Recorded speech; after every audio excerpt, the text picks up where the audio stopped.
Halo bolo balik meneh nang channel sing bahas kasus-kasus sing suangar pol. Piye kabare bolo-bolo, sehat atau podoa? Nah, pada kesempatan kali ini aku bakalan menceritakan sebuah kasus nih bolo-bolo. Jadi kasus ini emang bener-bener sangat-sangat ngeri.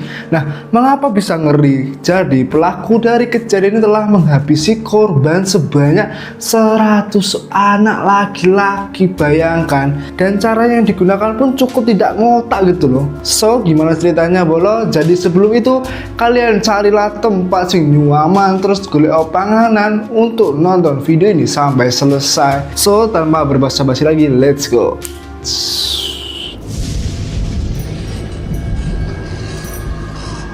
Oke, bolo-bolo, cerita kali ini bukan dari negara Indonesia, bukan dari Eropa, tapi dari salah satu negara di Asia, yaitu negara Pakistan. Apa yang terbesit di benak kalian? Teroris? Ya, mungkin bisa jadi, karena kan negara organisasi ISIS kan berasal dari negara sana, dari Asia Timur. Mungkin jadi kesannya kayak Pakistan ini adalah penghasil teroris gitu. Nah, terus sebenarnya bolo, ya, negara Pakistan ini apa ya, kalau bisa dikatakan jarang banget ada yang namanya kriminalitas, ya bukan? Nah, tapi ya memang jarang, tapi sekalinya ada itu bakalan jadi sorotan semua orang. Soalnya kayak nggak pakai otak penjahat di sana tuh. Nah, ini tuh sama persis apa yang dilakukan oleh pria ini, namanya Javad Iqbal. Jadi Javad Iqbal, atau kita bisa sebut dengan nama si Iqbal ya, ini berasal dari keluarga yang bisa dikatakan cukup kaya, yang mana bapaknya adalah seorang pedagang yang sukses dan terkenal bolo-bolo. Terus pria kelahiran 1956 ini kuliah di Islamia College, dan dia di situ selama menjalani perkuliahannya dia bisa memanfaatkan privilege dengan sangat baik bolo-bolo, karena dia di situ membangun sebuah bisnis di mana di situ dia bergerak di bidang pembuatan baja. Ya, terbilang cukup sukses karena bisnisnya bisa bertahan cukup lama, selama bertahun-tahun. Nah, terus bolos, sebelum dia melakukan kejahatan yang cukup brutal ini, ternyata dia ini juga pernah ditangkap Pak polisi nih. Gara apa? Gara dia ini melakukan pelecehan seksual kepada anak-anak yang ada di sana. Makanya dari hal tersebut dia dipenjara selama 15 tahun penjara. Dan menurut kabar yang beredar, ternyata dia juga memang mempunyai kelainan seksual, yang mana dia terobsesi untuk melakukan pemerkosaan, pelecehan, dan kejahatan seksual lainnya. Aksi kejamnya ini, aksi brutalnya ini dimulai ketika dia dipenjara saat kasus pelecehan ini. Nah, terus ceritanya gimana mas? Kok dia bisa melakukan hal itu? Jadi sebelum masuk ke ceritanya, ada sebuah fun fact nih, dimana Iqbal ini ternyata adalah anak mama, dimana dia sangat sayang sekali sama mamanya. Begitupun juga sebaliknya, mamanya juga sayang banget sama si Iqbal. Makanya ketika mamanya ini mendapatkan informasi bahwa anaknya dipenjara, dia sangat sedih, sangat terpukul. Dan lama-kelamaan dia menjadi sangat frustasi dan menjadi depresi teman-teman. Karena setiap kunjungannya mesti dia nangis karena tidak kuat, tidak tega anaknya seperti itu. Nah, di sini juga si Iqbal sedih juga. Karena apa? Karena setiap mamanya datang kok nangis. Kan di sini fun fact-nya kan ini si Iqbal anak mama, makanya gitulah pokoknya. Tapi ya mau gimana lagi, kan dia nggak bisa berbuat apa-apa. Makanya perlahan-lahan si Iqbal ini juga depresi bolo-bolo. Ditambah lagi pada saat itu yang di penjara, dia ini juga sering mendapatkan penyiksaan oleh tahanan lainnya atas sikapnya itu, atas perlakuannya itu kepada anak-anak. Emosinya ini pecah ketika dia mendengar kabar bahwa ibunya ini telah meninggal. Dia di situ sangat terpukul karena memang nggak bisa ngapa-ngapain. Akhirnya ya dari situ timbullah sebuah perasaan, sebuah pikiran yang gila dari isi kepalanya. Dimana di situ dia berencana untuk membalaskan kematian ibunya ini ke mereka yang sudah memenjarakannya. Karena mungkin di situ dia mikirnya, wah kalian kejam gara-gara kalian ibuku meninggal. Saat itu Iqbal akan membalaskan dendamnya dengan cara dia akan membunuh 100 anak laki-laki, dan aksinya ini akan dilakukan setelah dirinya bebas. Terus pertanyaan begini, mengapa harus anak-anak sih mas? Kita tahu kan di awal cerita bahwa dirinya ini sangat terobsesi dengan namanya anak-anak. Ditambah juga dia sakit hati karena ibunya meninggal gara-gara ya dia dipenjara oleh ibu-ibu dari anak-anak anak yang dia perkosa. Makanya dari situ Iqbal ini pengen banget melihat para ibu dari 100 orang anak laki-laki itu menangis dan frustasi atas kematian putranya. Biar anggapannya ya mereka merasakan apa yang dia rasa gitu bolo. Singkat cerita, ketika dirinya ini bebas, dia memulai langkah awalnya dengan membangun sebuah bisnis video game. Kalau semisal di sini tuh contohnya kayak main PS, rental warnet, macam gitulah. Nah, mengapa bisnis ini? Karena sudah pasti kan, ini akan sangat menarik untuk anak laki-laki. Kan nggak mungkin anak cewek, pasti jarang banget, pasti kebanyakan anak laki-laki yang datang ke tempat seperti itu. Nah, terus waktu itu dia juga mempunyai 3 anak buah yang membantunya dalam melakukan aksi gilanya ini. Dimana anak buahnya ini bolo-bolo, ini merupakan korbannya yang waktu itu sempat kabur tapi berhasil dia tangkap. Nah, tapi di situ mereka tidak dibayar sama sekali sama si Iqbal karena yaitu awalnya kan korbannya dia. Selama bisnisnya berjalan, Iqbal ini mengambil anak-anak satu persatu dan dibawa ke sebuah kamar yang cukup dikhususkan, dimana nantinya anak ini bakalan dilecehkan terlebih dahulu, terus bakalan dihantam, dipukul, dan cara pembunuhannya cukup gila, dimana dia bakalan dicekek dengan cara ditarik dengan sebuah rantai. Apa nggak jancui banget?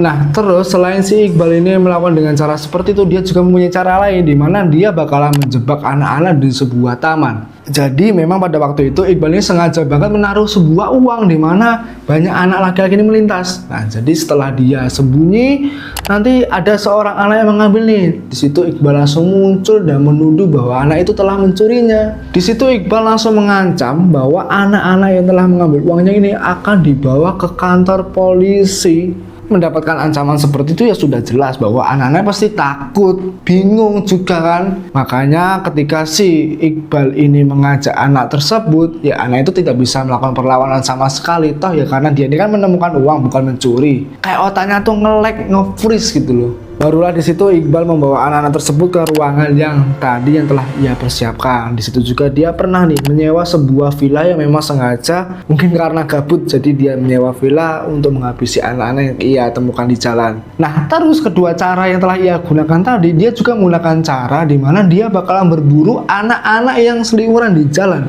Di mana anak-anak tersebut itu adalah anak-anak yang kabur dari orang tuanya atas mungkin kekecewaannya atau mungkin apa, mungkin ada masalah dengan orang tua. Makanya dari cara-cara tersebutlah sampai nih targetnya mencapai 100 anak itu. Nah bolo, kan tidak mungkin nih 100 anak itu dibunuh terus ditumbuk gitu aja, kan pasti bau, pasti bakalan cepet ketahuan kan. Makanya untuk menghindari hal tersebut, dia ini menyiapkan sebuah cairan kimia di mana nantinya ini untuk melarutkan tubuh-tubuh para korban. Jadi para tubuh korban yang telah ia bunuh dia kumpulkan menjadi satu, dia potong-potong menjadi beberapa bagian, terus ditaruh di wadah, baru diberi cairan tersebut. Nah nantinya setelah semuanya ini encer, baru dia buang ke sebuah tempat. Ya kan perbuatan si Iqbal ini.